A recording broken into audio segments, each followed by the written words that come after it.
Good morning. I'm calling the Peer Review Oversight Committee meeting to order.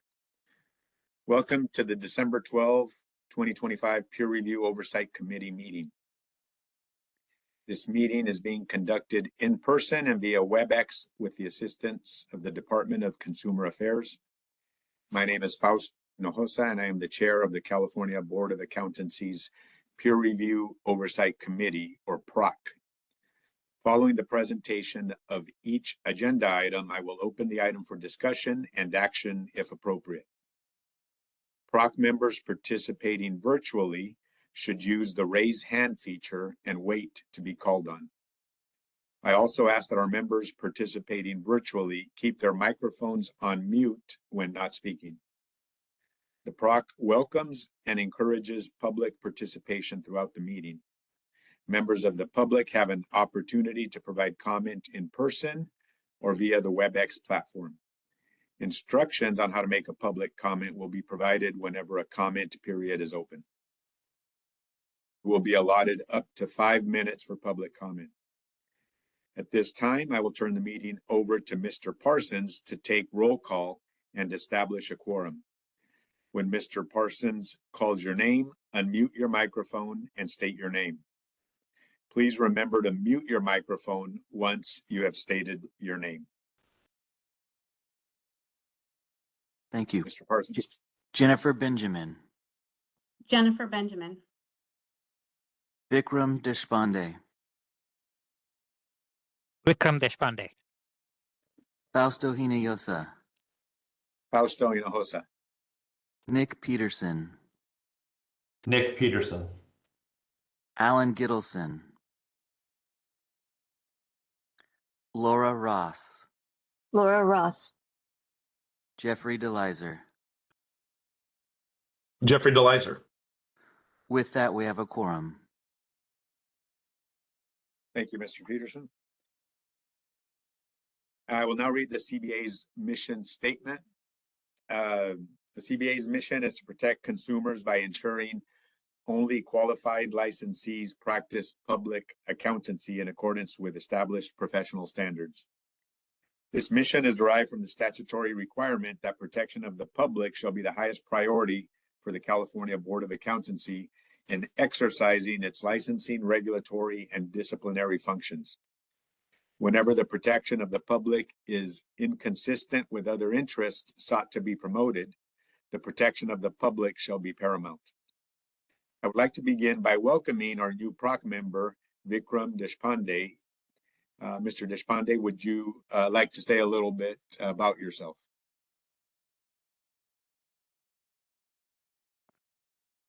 Thank you. Yes, my name is Vikram. I've been in the public accounting space for about 18 years. Work for a public accounting firm here in San Francisco. I'm a partner at this firm. And primarily work in the financial services space. Thank you. Thank you, Mr. Deshpande. We look forward to working with you on the PROC. I will begin with item 1, which provides members of the public an opportunity to provide comment on items not on the agenda. Is there anybody in the audience that would like to make a public comment? There are no members of the public in Sacramento. Thank you. Moderator, please open the lines for public comment for item 1. There are no members of the public online.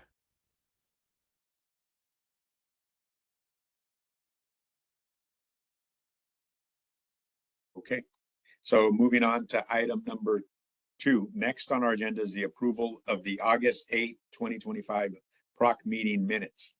Do I have a motion to adopt the minutes? So moved. Was that? So moved to adopt the minutes. Which member is that? I'm sorry. Jennifer Benjamin. Oh, thank you, Ms. Benjamin. Do I have a second? Second, Nick. Laura Ross. Thank you, Ms. Ross. Are there any comments from members? Next is public comment. And I think we've established there's nobody in the audience on site there. Moderator, please open the lines for public comment. All right, WebEx is open for public comment on agenda item 2 and the motion. If you'd like to make a comment, please raise a hand by tapping that hand button at the bottom of the screen. Dial-in users dial *3 to raise your hand, and we will call on people in the order we have request. We're going to take just a few more seconds to see if we have a request for public comment.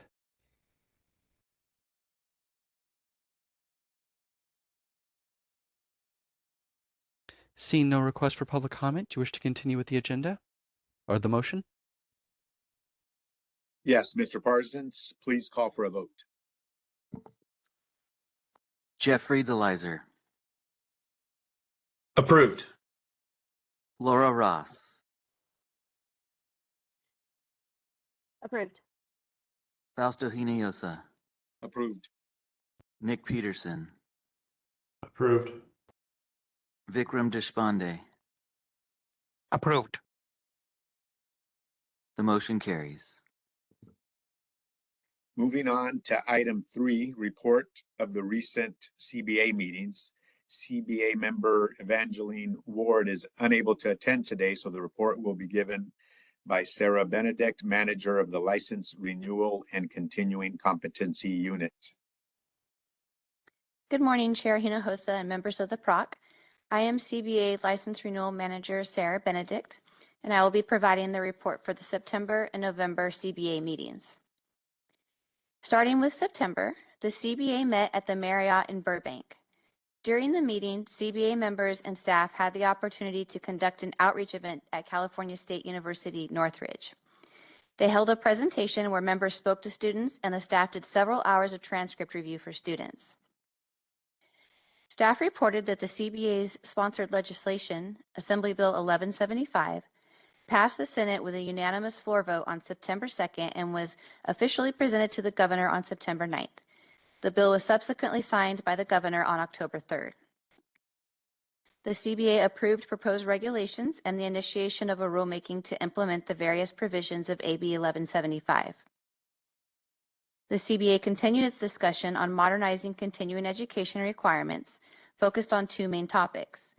The first was revising criteria to ensure CE course providers offer quality courses and address how CE course providers can use artificial intelligence in CE. The second was on, use artificial intelligence in CE course development while ensuring the accuracy of content. The second item was the 80-hour CE requirement for active license renewal. Research was presented indicating that virtually all other states require 80 hours of CE at each renewal or 40 hours per year. However, other professions require fewer than 80 hours for license renewal. Additional research will be conducted on this topic, including obtaining feedback from stakeholders and licensees. The CBA did emphasize ethics should be regularly taken to ensure licensees are learning and engaging in ethical practices. This topic will continue to be discussed, and a proposal will be presented at a future meeting. During the Committee on Professional Conduct, Mr. Franzella provided a presentation regarding alternate practice structures, or APS, which included information about APS and the evolution of private equity and CPA firms.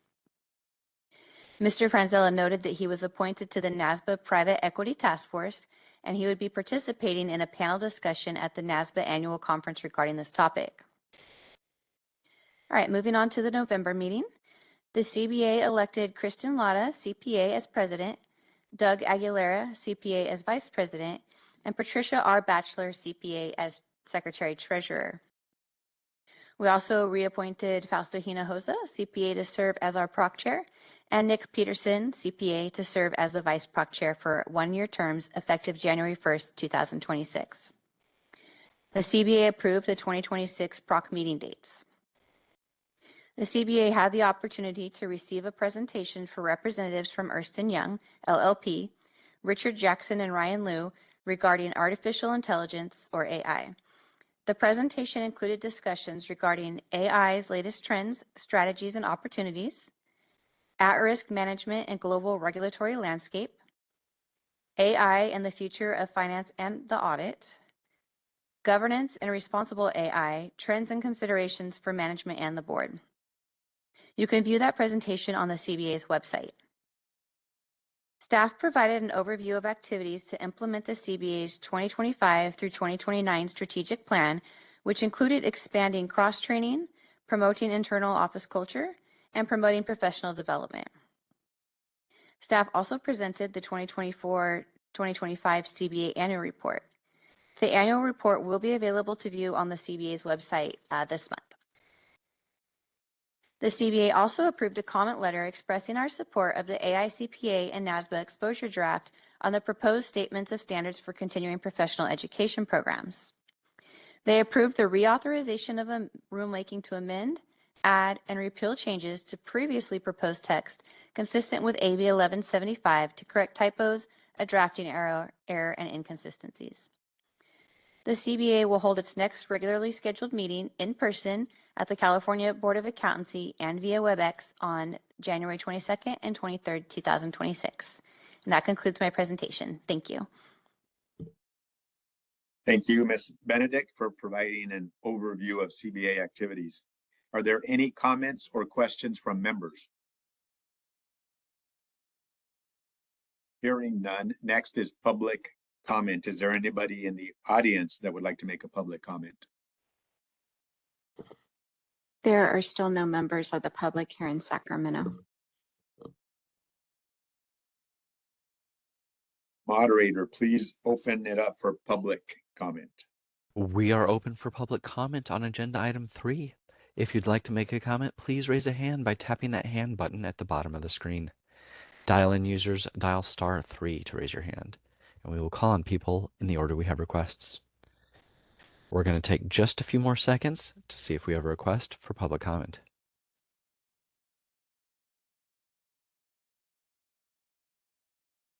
Seeing no request, you wish to continue with the agenda? Yes, please. Item 4A is the report of the Cal CPA report acceptance body meetings, and I will present this item. Since our last meeting, 8 RABs, or short for report acceptance body, were attended by our committee members.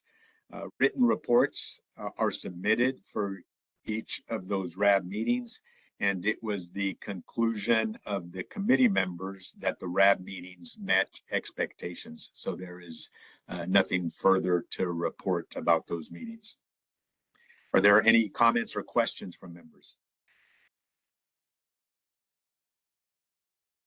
Next is public comment.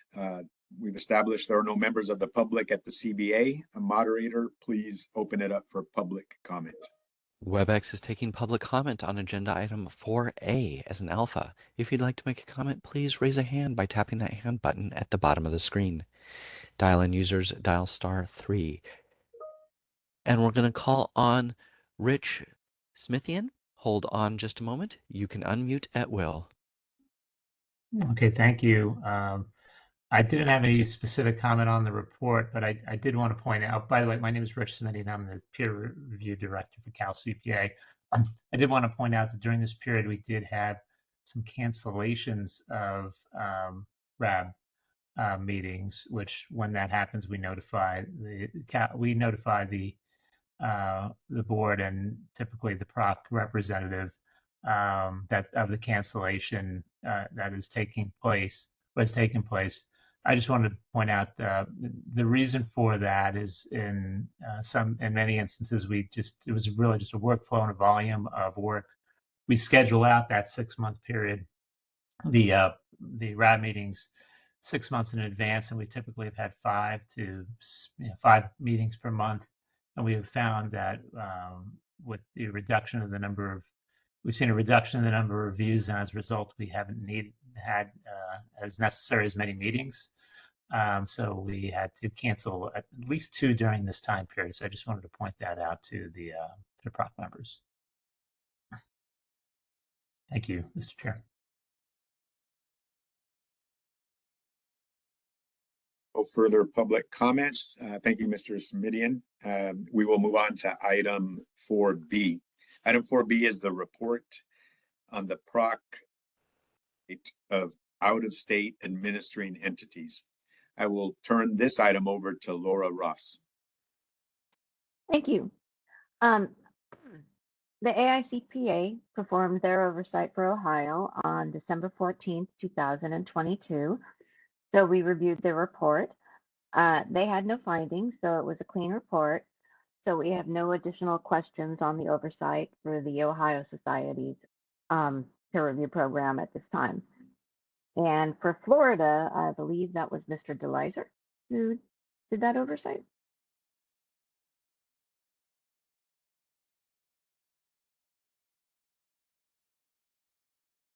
I could be wrong, but I haven't seen Florida. Yes. Florida's also listed in the agenda. Hold on.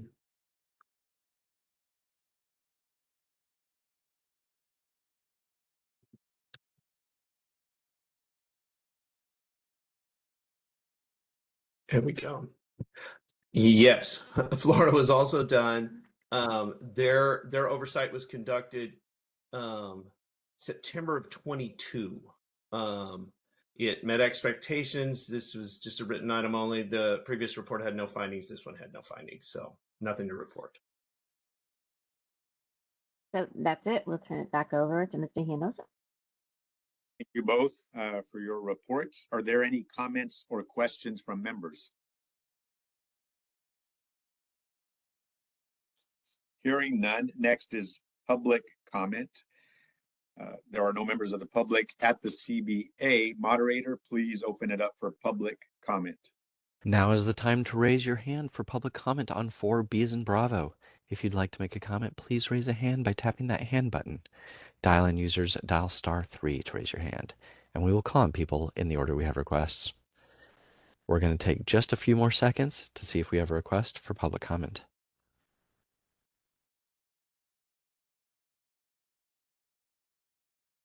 Seeing no requests, you wish to continue with the agenda? Yes, thank you. Item 4C is the report on the AICPA and NASBA websites regarding changes and updates to the peer review program.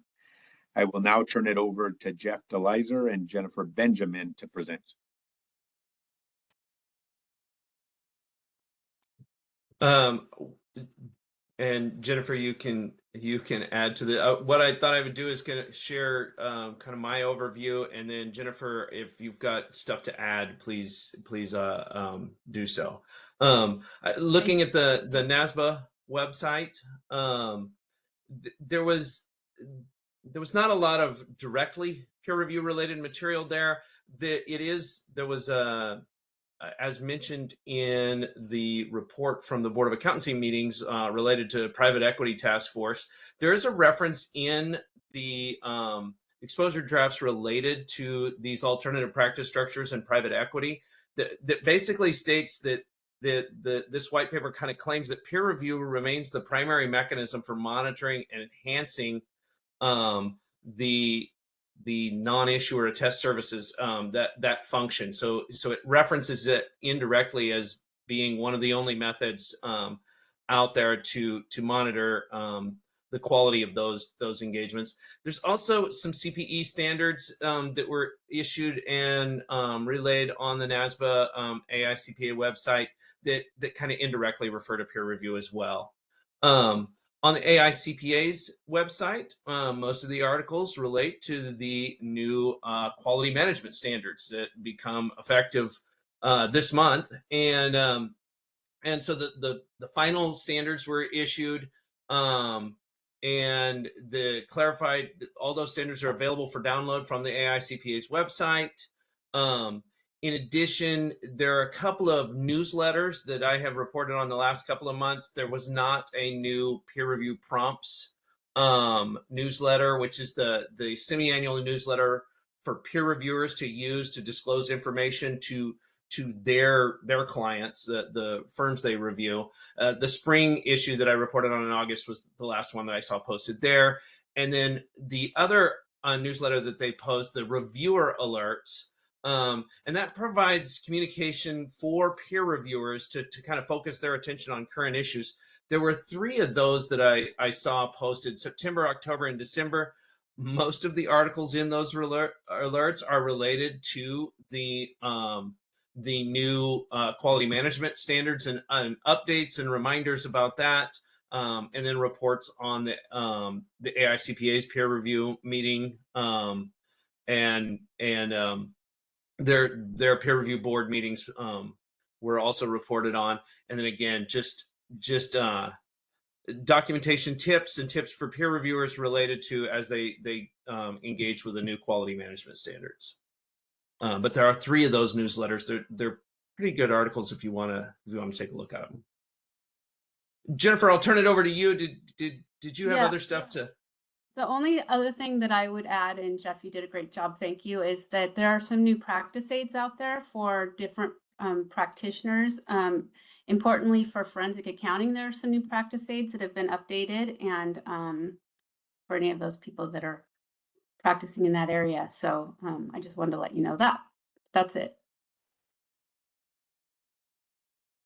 Thank you, Mr. DeLizer and Ms. Benjamin, for your report. Are there any comments or questions from members? Hearing none, next is public comment. There are no members of the public at the CBA. Moderator, please open it up for public comment. WebEx is once again open for public comment. If you'd like to make a comment, please raise a hand by tapping that hand button.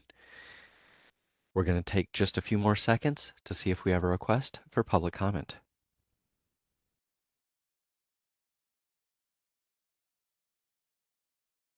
Seeing no request, you wish to continue with the agenda? Yes, thank you. For item 4D, I will now turn it over to Matthew Parsons, who will be seeking volunteers for activities listed in attachment 1. Thank you, Chair Hinojosa. Actually, we'll be looking at attachment 1, the last page there. We have a couple items outstanding to wrap up the year. And then if you could look at attachment 3, we do have some RABs that were added in early December that I've added to that. Just for future reference, I do anticipate getting the RABs February through June. And I will definitely reach out regarding those RABs in February when I receive them. Otherwise, the rest will be presented at the February PROC meeting. So to begin here on attachment 1, we do need 2 volunteers for the out-of-state review, one being Peer Review Alliance, the other the Massachusetts Society of CPAs. I have a kind of a weird angle here at the board. If you could unmute your microphone and let me know if you are okay with volunteering for either of those. This is Jennifer Benjamin. I will volunteer for one of those. Okay, and you're okay with either one? Yes. Okay, thank you. This is Laura Ross. I'll do Massachusetts. Okay, thank you. We do have the website updates for the next meeting. Any volunteers for that?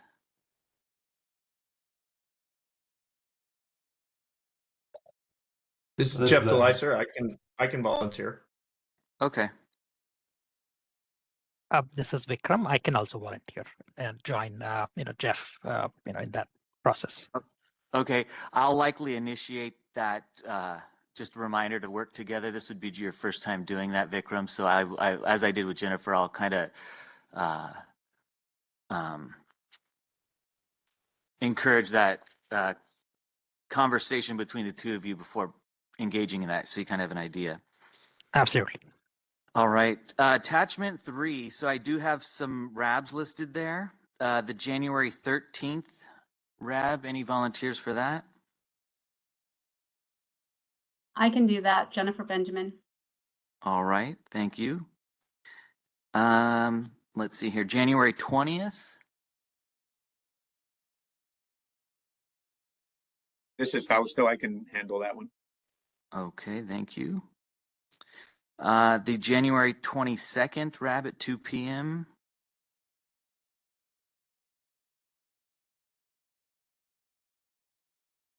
Okay, we do have the CBA meeting in January. Chair Hinojosa, I assume we'll attend that. If not, we will reach out to Vice Chair Peterson should he not be able to attend.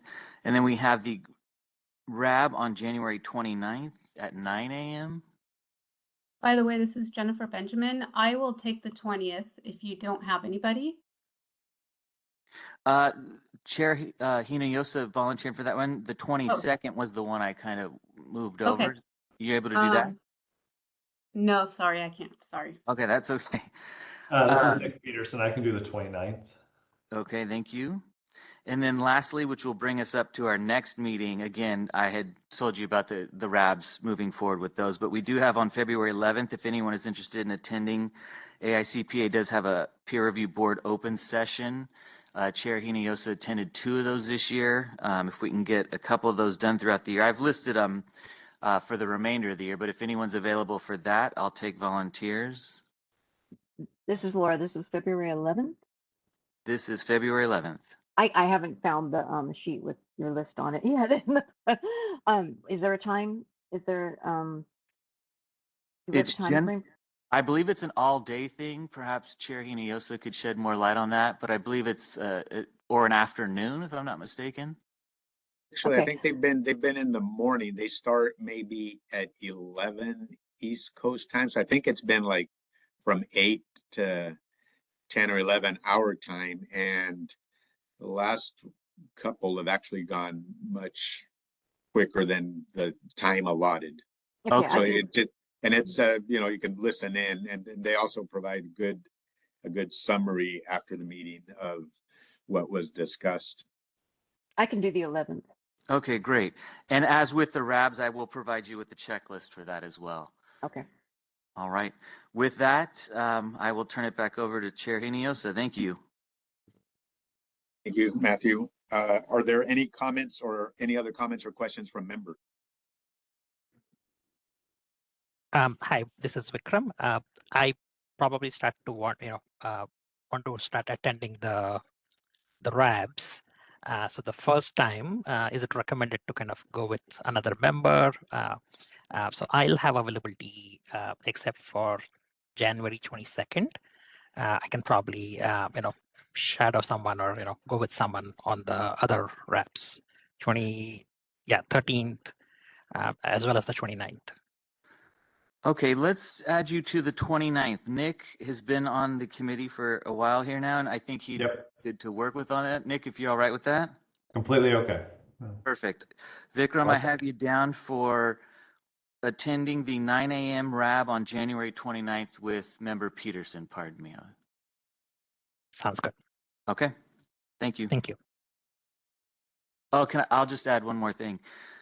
In the past, I have not, but starting the last meeting, I believe I sent kind of a summary of who's volunteered for what. The assumption was you all were making note of what you were signing up for, but moving forward, I will have, after this meeting, kind of an update for everybody on what you've volunteered for to make it a little easier. Thank you. Thank you, Matthew. Any other comments or questions from members? Hearing none. Next is public comment. There are no members of the public at the CBA. Moderator, please open it up for public comment. All right, Rich, you're free to unmute at will. Thank you.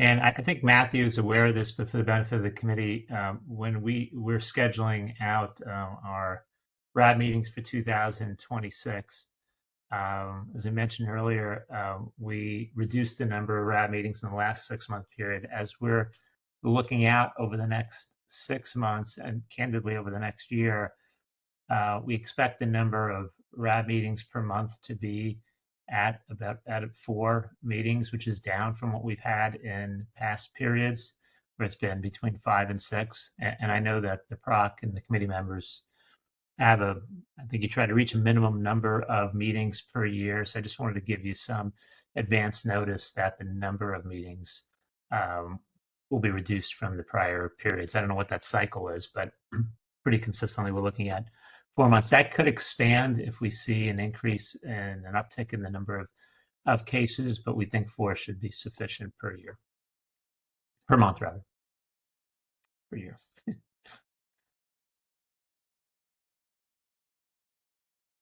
Thank you, Mr. Semidian, for your comments. Mm.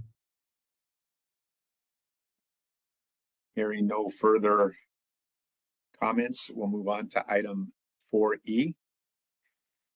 Item 4E is the report on the October 3rd, 2025 Peer Review Oversight Committee's virtual administrative site visit to the California Society of Certified Public Accountants. I will now turn it over to Laura Ross, and I guess Mr. Gittleson is not joining us today, but Ms. Ross, I'll turn it over to you. Thank you. Okay, so we did the ASV on October 3rd. It ended up being a single day ASV again. Just we now have some continuity, and it went quite smoothly. We only had a few items that really generated a lot of discussion, or not even a lot of discussion. One of them being that this week, the quality management standards, I guess, are being implemented by it's a change to audit standards from the AICPA. And this will present, going forward, some potential disruption as everyone acclimates to the change, as a learning curve, as the reviewers and as the auditors themselves start to implement these changes. But this hasn't happened yet, so it didn't really impact this ASV at all. But this is something that we'll be looking for in the coming years. Pennsylvania is still assisting Cal CPA quite a bit, and it's a good relationship. And the only other issue that was discussed really was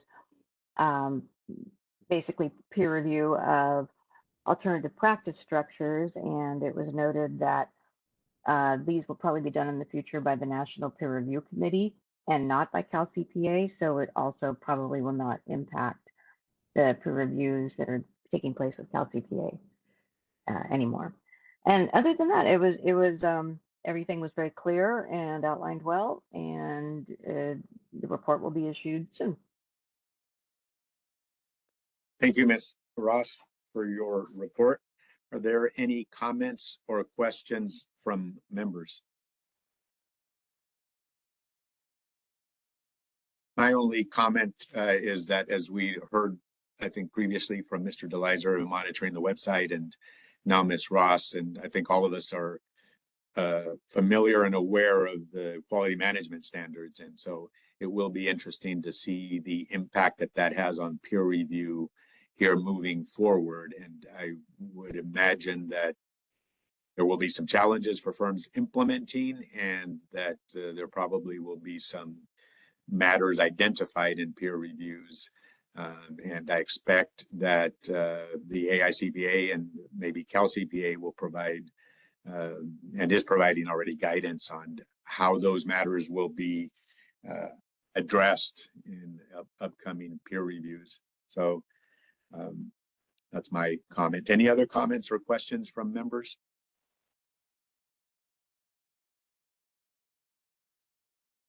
Hearing none, next is public comment. There are no members of the public at the CBA. Moderator, please open it up for public comment. All right, now is the time to raise your hand if you'd like to make a comment. And Mr. Smithian, you are free to unmute at will. Wanted to acknowledge the coordination both by the committee members who participated in this year's site visit and staff who also play an important role in making sure that process goes well. Cal CPA had to defer the start of that because of some other competing priorities, and the committee members were accommodating to our schedule. But I know we do know that August seems to be a better time period for that, so we'll commit to get back to that. This year we had to push it out here a little bit as a result of some other things that we had going on, but we do appreciate the assistance, and it's always a learning opportunity for us when we get some questions and a fresh perspective on things. So thank you for your questions, thoughtful questions, as we went through this year's administrative site visit.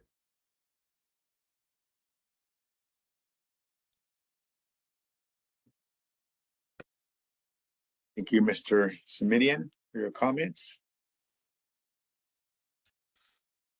Hearing no further comments, we will move on to item number 5. I'm going to take the reports in item 5 out of order. Let's address the 3 written reports in items 5A, 5B, and 5D first, followed by public comment on those 3 reports together. Item 5A is the AICPA's annual report on the oversight of the peer review program. This is a written report only, and there will be no presentation. Are there any comments or questions from members? Seeing or hearing none, we'll move forward. Item 5B is the AICPA's annual report on peer review activities. This also is a written report only, and there will be no presentation. Are there any comments or questions from members on this item? Seeing or hearing none, we'll move to item 5D, which is a report on alternative practice structures. This is a written report only, and there will be no presentation. Are there any comments or questions from members on this item? Seeing or hearing none, next is public comment. There are no members of the public at the CBA. Moderator, please open it up for public comment. Now is the time to raise your hand on the rest of agenda item 4. If you'd like to make a comment, you can do so by tapping that hand button at the bottom of the screen. And we're going to wait just a few more seconds to see if we have a request for public comment.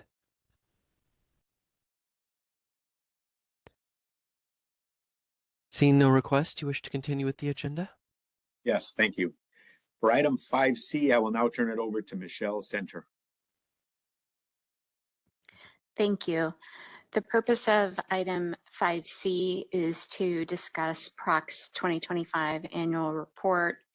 We're really going to miss Sharon right now as we do this. She's normally so active and helpful in our review. So I'm counting on all of you today. So CBA staff asks that the PROC review the draft annual report and provide feedback and edits. The annual report will be brought to the PROC again in February for final approval. At this time, I will open up for discussion. I will go through section by section, or however it flows. If you have an edit or comment, raise your hand. And then if we can limit our comments to those things that require really a discussion of the PROC, that would be helpful. If you have noted any typos or grammar corrections, you can just send those to staff immediately following this meeting. The other thing I want to note is that data presented in Table 15 of the annual report has been updated since its initial presentation in item 5A in August. So the data in Table 15 now is accurately reflects California's top reviewers in 2024.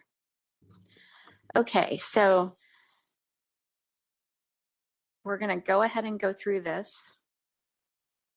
I feel like I should kind of start with like a larger chunk, and then we can kind of limit that to smaller ones if there are no comments. So are there any comments on pages 1 through 9?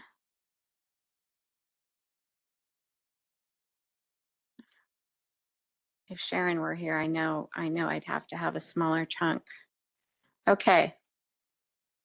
I don't see any hands raised. If I missed you, just unmute yourself. Okay. What about if we go through page 20? Okay. How about, this is very unusual. This has never happened before. Okay. How about if we go all the way up to page 26, where we have those recommendations? Is there anything prior to the recommendations? Okay. Well, let's talk through these recommendations. So we have drafted some recommendations for your consideration. So let's talk about those. The first is related to the peer reviewer population. The next one is really a carryover, and it relates to the assistance that Cal CPA receives from Pennsylvania.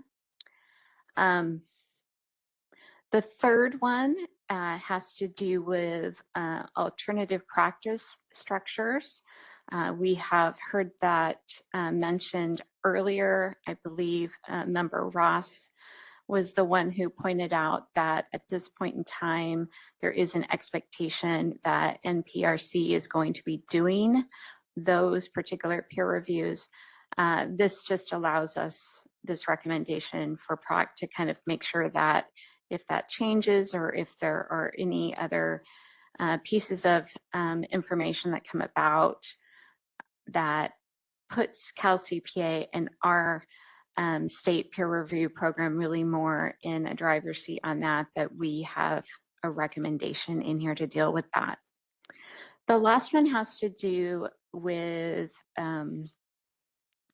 whether or not we want to increase the information that the board currently receives related to firms that resign from the peer review program. Usually you're going to see that happening because they either do not do that work any longer, or maybe their firm is closing, so they are no longer needing to be enrolled in the program. But the board currently does not receive any particular list of those firms, though we can look up and see that a firm has not enrolled.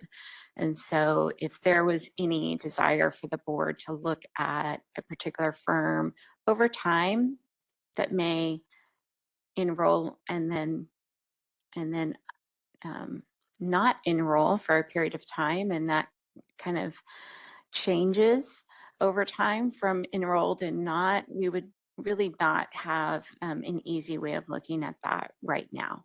So those are things for you to discuss and give feedback on whether or not those are recommendations that you would like included in the report. And we're also open to other ideas that you would like to discuss for recommendations. I'll turn it back over to you, Fausto. Thank you, Michelle. So you're looking for discussion about any one of these recommendations now? Yes, please. So any members that have comment on any that I'm thinking about the final one about the firms that resign from the program. And it does appear that the risk would be that a firm unenrolls, but then soon thereafter performs A&A work and or during an unenrolled period, but which they shouldn't, right? That would be in violation of Board of Accountancy rules. But there are some timing challenges, and what I experience with some firms is that they complete a peer review and then maybe they had a fail report or password deficiency, or for other reasons decide not to continue performing A&A work. One or two in the year immediately following the peer review year. And then I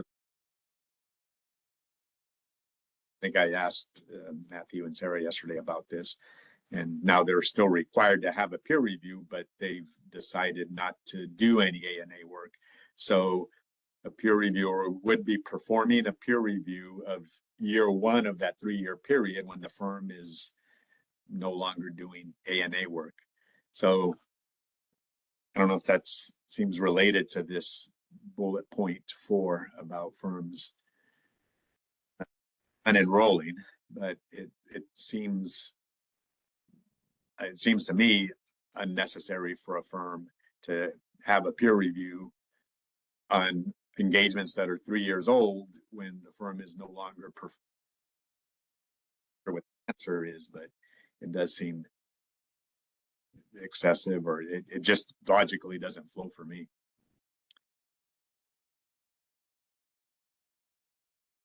Any other members have comments?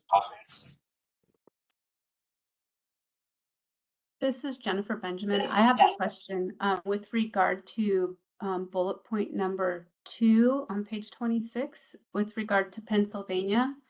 It says continue to monitor. Don't we monitor other states as well, or is that the only one? We do monitor other We can change how Hey. that's worded if it's helpful. We monitor Pennsylvania more frequently because of the relationship that they have with Cal CPA. Okay, thank you.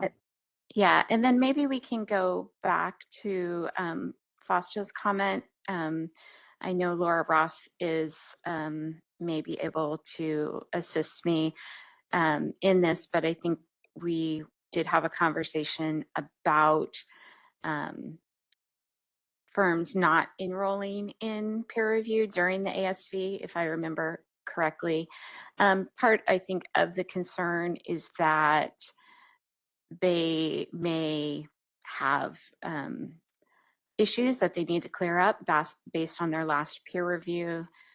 Maybe then they unenroll from the program, indicate that they are not doing activities that would require them to do a peer review, and then later decide that they are going to do those activities. I think there is a question about whether or not we would like to be able to communicate with those firms that are leaving the program, but that firm is not closing, so that we can remind them of their responsibility to either participate in peer review or not do those activities that would require a peer review if that firm is still open.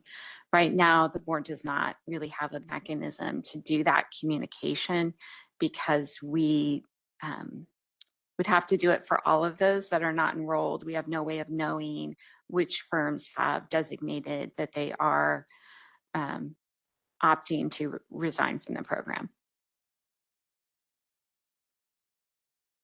Does that help to kind of clarify, Fausto? Yeah, absolutely. And I think that makes sense to me. And that is the risk, that there would be a firm performing ANA work that outside of, or not having peer reviews conducted.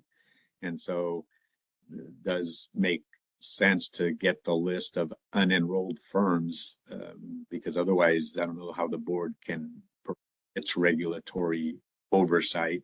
And even then, sending a letter informing them is helpful.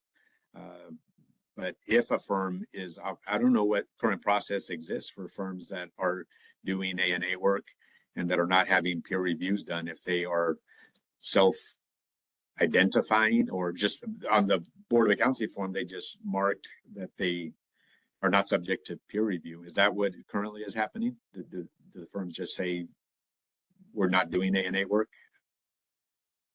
Right. They self-report whether or not they are subject to peer review. Right. And there is no current mechanism to identify those firms. So it's only the firms that self-report properly that are subject to scrutiny. Any firm that doesn't self-report is outside of the regulatory peer review process, it seems. So there's something there that probably does need to be. And I do want to point out that Cal CPA, in their role as the administering entity, they do provide information and guidance to firms. So if a firm indicates they want to re-enroll after a period of time, they do ask them those questions about whether or not they performed work, whether or not there should have been a closeout peer review report at the end of when they stopped performing those activities. So Cal CPA is doing that on their end. That just isn't information that we currently have available. I will say it's also information that we are not 100% sure is available. So if this is a recommendation, it's really a recommendation for staff to, start those conversations with Cal CPA and AICPA to determine whether or not this is information that is coded in such a way that it could be passed on to us. Thanks, Michelle. Mr. Smidian? Yes, I know I'm maybe out of order, and I'm part of the public, but I do just want to share a couple of pieces of information that may be relevant. When firms do identify or to notify us that they would be unenrolling, I guess, from the program, we do remind them that to the extent they performed A&A work from the date of their last peer review period through the date of their notification, we do remind them that they are still subject to peer review. I know, Fausto, you indicated you didn't necessarily agree with that, but that is a reminder. We do remind them of that requirement. And in many instances, and as a result of that, mechanically, we have to go back and sort of move up, if you will, the reporting date to really the last period. So it requires sort of a change in the year. And so effectively, they'll be completing a peer review. I think Michelle characterizes as their final report there. I guess they would do that after 1 year or 2 years after their previous peer review report was completed. So that's step one. We don't just necessarily let them go when that is the case without proper notification of what the requirements are within the program.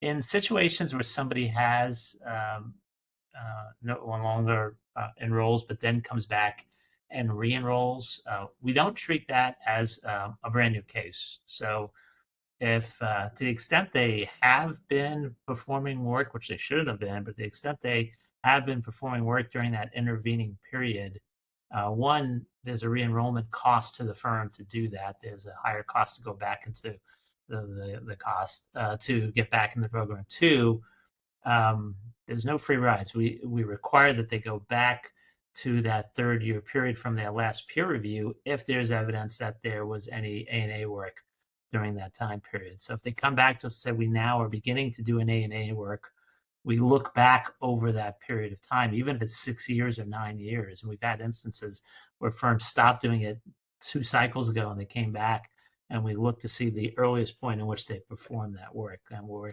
obviously guarding against the safeguard there is to try to avoid situations where people drop out of the program but continue to perform that work and then expect that, well, they had a period of time where they weren't subject to peer review because they weren't enrolled in a program. In that instance, we would go back. It's not timely, but we do perform this. I just wanted to make sure that was the information that I shared with the committee.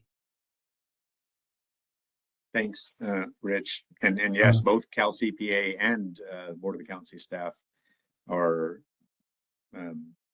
following procedure with respect to even if there's only one engagement after that last peer review, that peer review is still applicable, because I've reached out to both internally at the Board of Accountancy and to Cal CPA. And so that is the standard communication. And so I think that's good and consistent and requirements, regardless of my opinion about those. So thank you both for sharing that. Any other members? Just final comment, if I may, and just happy to continue the dialogue as to how we can provide gather information. It's not something that we, as we provide the lift to drop to terminated firms. Both those categories are basically involuntary terminations from the program around that, but we or AICPA for that matter has not provided that information. But happy to continue the discussion with staff. We don't track it, so we'd have to develop some mechanism to develop that, but happy to continue that discussion with staff.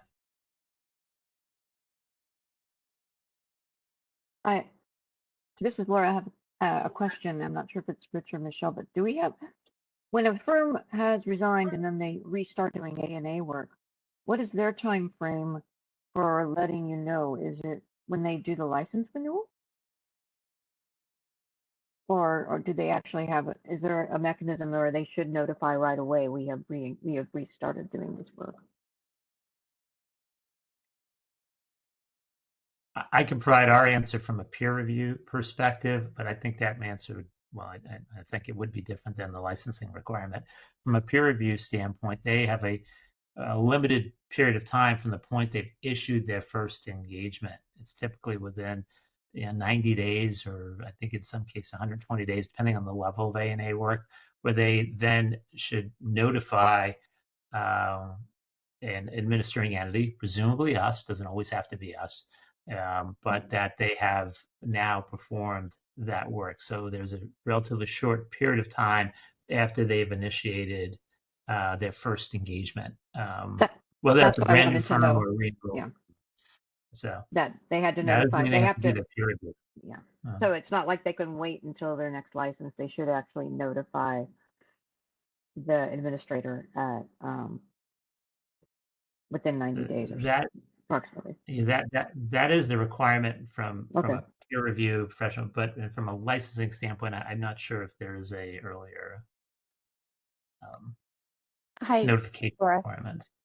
They do not need to tell the CBA that they've started doing attest engagements again until it's time for their renewal. So if they Okay. were to begin doing them in the middle of their renewal cycle, they would need to contact the peer review program, but they would not need to let the CBA know until license renewal. Yeah. That Jeff? answers it. Yeah. That Oh, they sorry. do have a smaller window other than waiting. I'm thinking right after they license, they could go up to a year before they announce to CBA, but they would have to notify the peer review administrator. And they have 18 months from their first engagement to get their peer review. Oh, I'm sorry. I'm getting feedback on mine.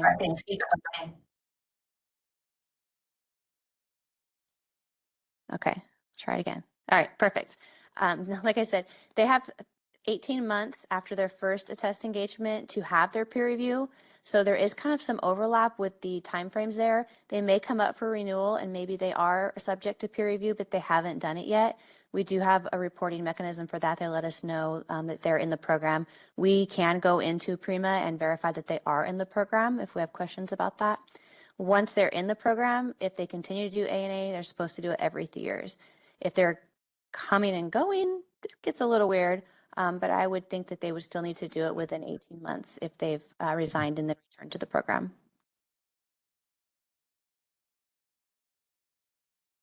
Jeff, your hand's up. Do you have a comment? Yeah, I've just got a question on the last two bullet points of these recommendations. The first one related to the alternative practice structures. As I read it, as it's written there, it suggests that we're going to review and make recommendations for updates to the peer review program, meaning that we would, if directed by the CBA, and in assistance with them, we would make recommendations to the AICPA to update how they want those alternative practice structures to be peer reviewed, or are we saying that we will do research related to the impact of those alternative practice structures on the peer review program or the operation of the peer review program as a whole?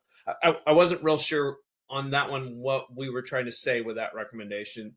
And then the last one where we're talking about, I think that much of my question has been answered, but currently we do not have a mechanism to track voluntary removals of a firm from the peer review process. Obviously, I think we track drops and terminations, but so my question is we don't currently have a mechanism to identify and track those that voluntarily resign. And then if we work with Cal CPA, should we be working also with the AI CPA to get this information from Prima for those firms that are not administered by the Cal CPA? If I'm a California firm and I'm administered by another state, for example, do we want to incorporate that into our recommendation as well? So those were my two questions.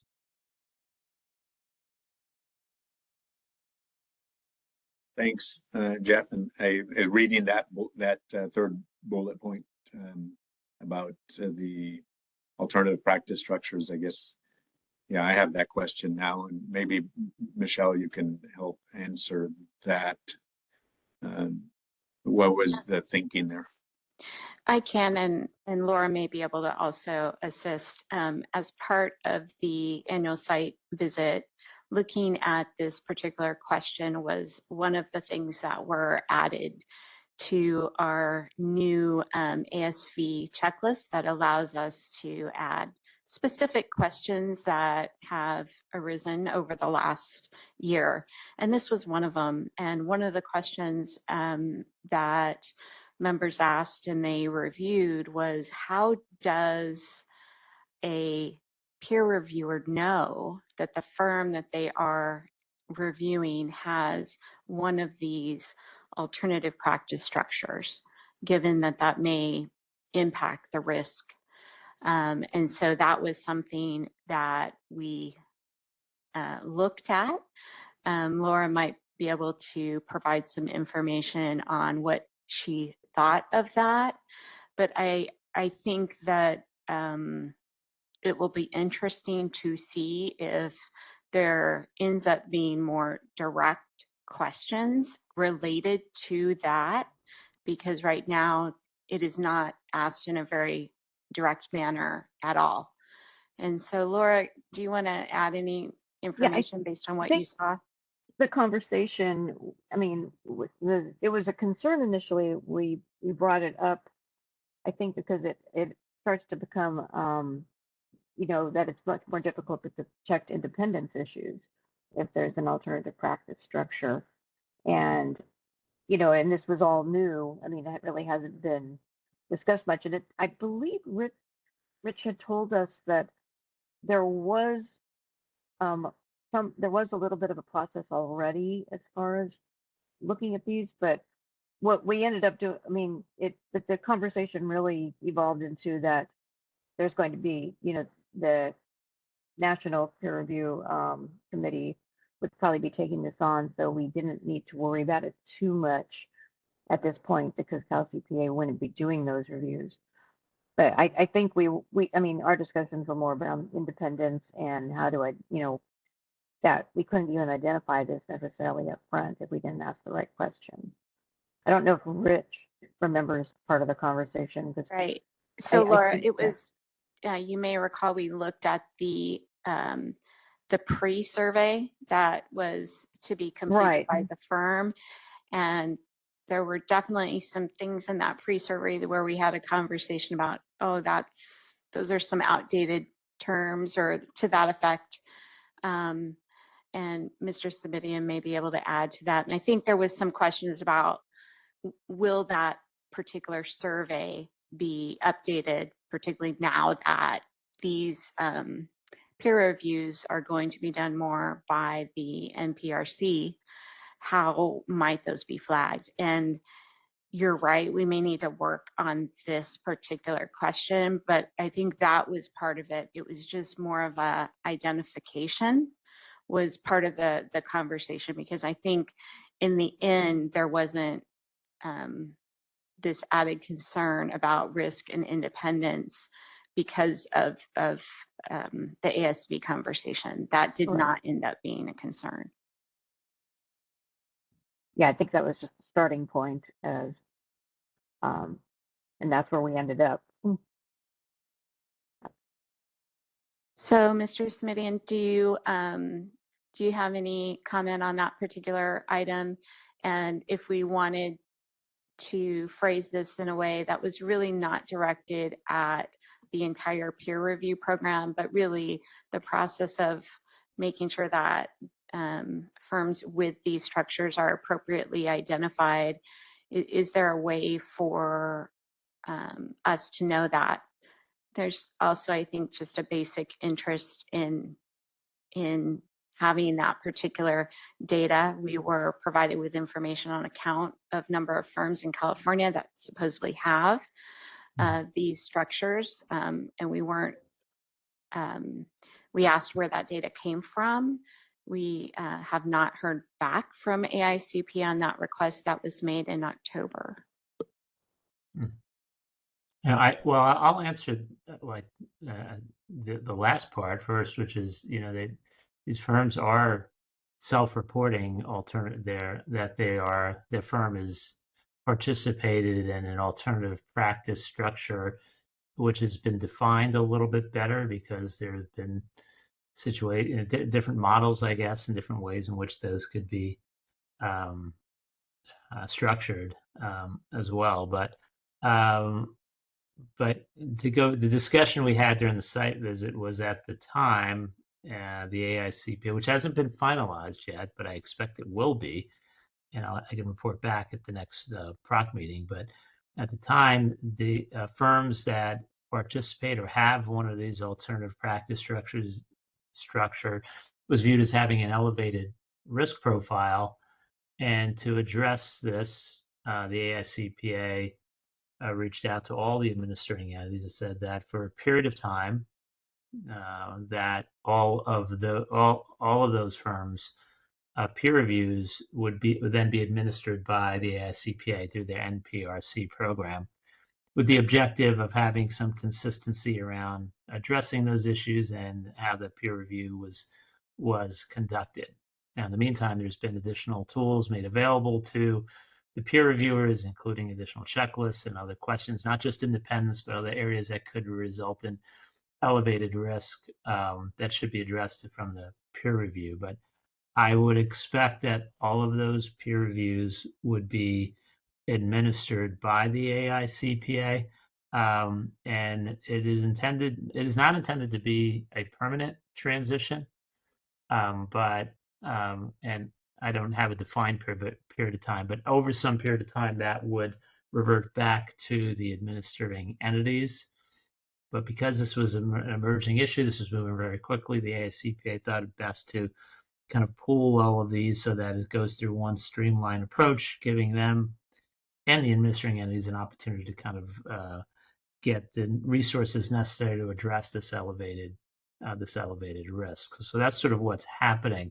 But in terms of the identification of those firms, it is similar to what firms are doing now when they either enroll in the program or if they're already enrolled in the program. As their next peer review is coming up, they have information that they provide to us 6 months prior to their scheduled peer review. That information includes questions about their structure and their ownership that would enable them to find that. So at least that's sort of the background information around that. I don't know if that provides some clarity on this specific step that's been added.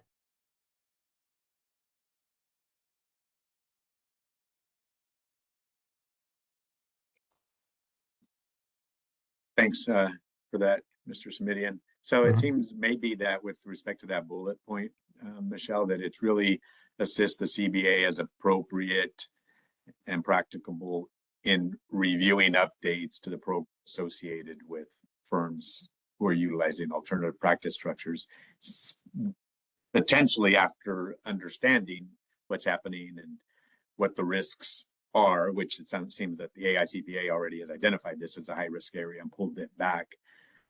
Then our group might be in a position to assist the CBA. And right now it's emerging, and we're figuring it out and learning. So it seems that review is the appropriate position for this committee, is what I think. I have that edit down, and I also have an edit to kind of rework the Pennsylvania recommendation to make sure it's clear that we're not solely looking at that one state. And then adding AICPA into the last recommendation. Great. Any other? Well, I think this is still your item, Michelle. I see that Rich still has his hand up, so I want to make sure that. No, I'm sorry. No. My apologies then. Okay. So I know we did jump, straight to the recommendations. I have received at least one, comment regarding some typos within there. So if there are any other small issues related to typos or grammar, please do let us know. There was also an addition to this report related to, Matthew, what table was that where you added in that description? Do you remember? Specifically with the, I just wanted to point it out because it's new in case, you mean? sorry, we're going dark table in here. 1 or table 15? They both were updated, but table 1? Is table 15 where you added how to interpret it? No, table 1. Table 1. Yes. Okay. I do want to point that out. So if we look at table 1 on page 10, we did try to include an explanation of table 1. Table 1 is not new. We have included this table for several years now. I think it was added upon the request of one of the prior PROC members.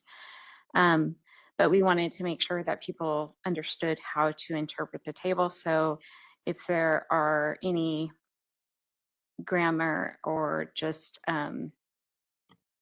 changes just to the language, not on what is said, not on the context, then you can just send that to us. That really is the paragraph directly above table 1 on page 10. And so unless there are any other comments, Fausto, I send it back to you. Thank you, Ms. Center. Any final comments or questions from members? Seeing or hearing none. Next is public comment. There are no members of the public at the CBA. Moderator, please open it up for public comment. All right, WebEx, now is the time to raise a hand. You can do so by tapping that hand button at the bottom of the screen. Dial-in users dial *3 to raise your hand. And we're going to take just a few more seconds to see if we have a request for public comment. Seeing no request, you wish to continue with the agenda? Yes, thank you. Prior to adjourning the meeting, do any members have suggested topics for future committee meetings?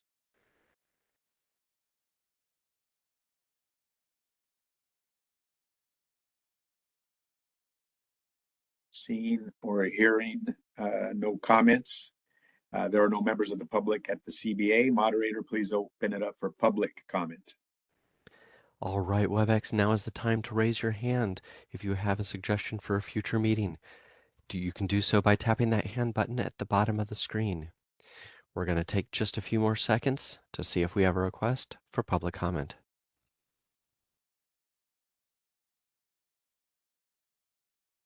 Seeing no request, you wish to continue with the agenda? Yes, thank you. So that was our final item. The PROC meeting is complete and we are now adjourned. Thank you, everybody. Thank you. Happy holidays, everybody. Happy holidays. Thank you. You too. Bye. Thank you.